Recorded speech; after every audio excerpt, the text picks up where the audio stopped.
इस देश की माटी, तपोभूमि हर ग्राम है, हर नारी देवी की प्रतिमा, बच्चा बच्चा राम है। ये संस्कृति हमारी रही है और हर व्यक्ति को देवत्व से युक्त करना है। ये हमारा आज्ञा चक्र ज्ञान का केंद्र है, विचारों का केंद्र है और इसमें तेजस्विता बनी रहे, अग्नि जैसी प्रखरता बनी रहे, इसीलिए हम यहाँ पर माथे पर तिलक लगाते हैं और माताएं बिंदी लगाती हैं। इसका आध्यात्मिक उपचार है इस चक्र को जागृत करने का। इसी भावना के साथ अनामिका उंगली में एक दूसरे के माथे पर तिलक लगा देंगे। ओम चंदनस्य पुण्यम पवित्रम पापनाशनम। धर्मो रक्षति रक्षता, धर्म की रक्षा जो करता है धर्म भी उसकी रक्षा करता है। 10,000 हाथियों का बल धर्म में होता है।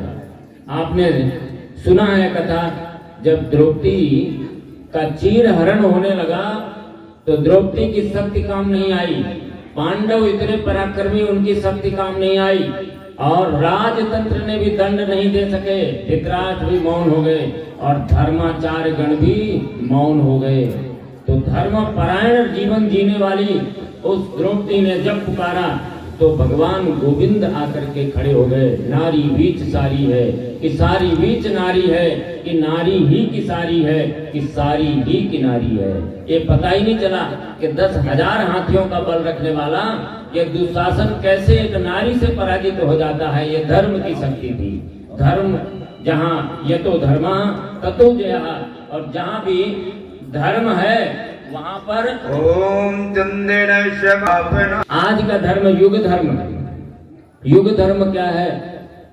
वैसे तो शाश्वत धर्म जो सदा ही एक रहता है, सूरज सदा ही निकलता है और बादल सदा ही बरसते रहते हैं, बीज धरती पर गलता है तो वह एक पौधा बन के निकलता है। ये शाश्वत धर्म है, ये कभी बदलता नहीं।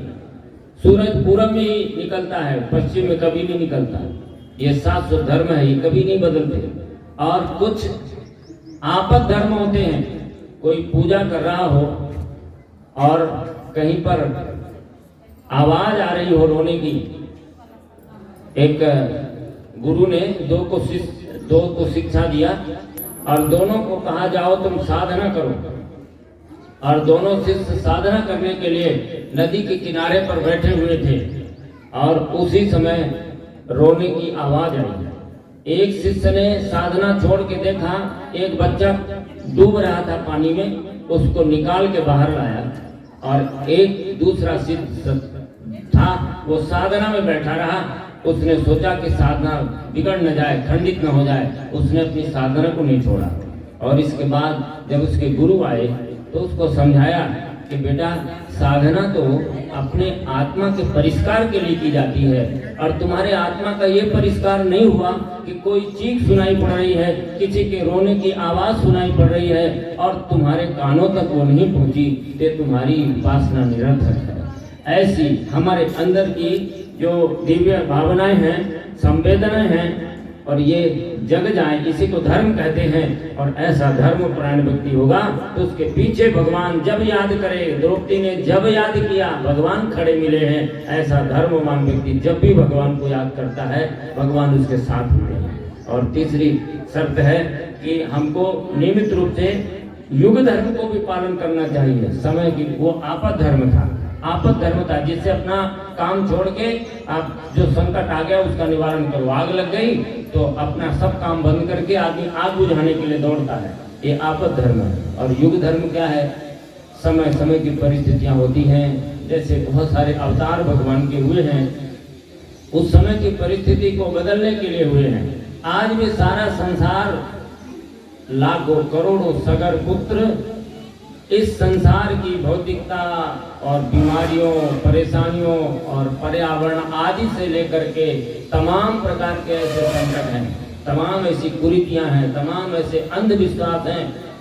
अच्छी से अच्छी भावना रखने वाला व्यक्ति भी उसका आकर्षण अपनी जाति पर होता है, उसका आकर्षण संस्कारों पर नहीं होता, भावनाओं पर नहीं होता, वो चुनाव में वोट देने जाएंगे तब भी, और धर्म कार्य में बैठेंगे तब भी, और धर्म कार्य करेंगे तब भी वो जाति कहने के सामने आ जाती है। तो ये भावनाएं संकीर्णता की हैं।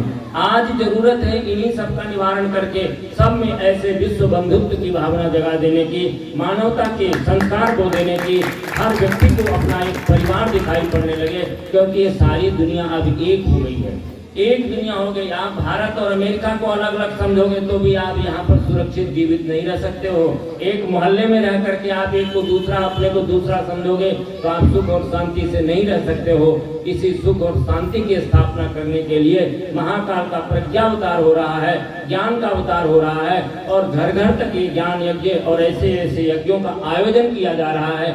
इन आयोजनों का मूल उद्देश्य यही है, हर व्यक्ति को मानसिक परिष्कार कैसे दिया जाए। जो सगर पुत्र जैसे तरफ तरफ के भस्म हो रहे थे या भस्म हो गए थे, उनके उद्धार के लिए ज्ञान की गंगा का अवतरण भगीरथ ने तो भागीरथी गंगा का अवतरण किया था, पर युग ऋषि परम पूज्य गुरुदेव प्रज्ञा अवतार की चेतना ने आज यदि हमारे जीवन का कल्याण होगा तो मानसिक परिष्कार से होगा, और उस मानसिक परिष्कार के लिए ज्ञान गंगा रूपी गायत्री का अवतरण करके इस धरती पर लाए हैं। और हम आप सभी भगीरथ की भूमिका में हैं। उस पवित्र ज्ञान की धारा को जनता तक पहुंचा दीजिए।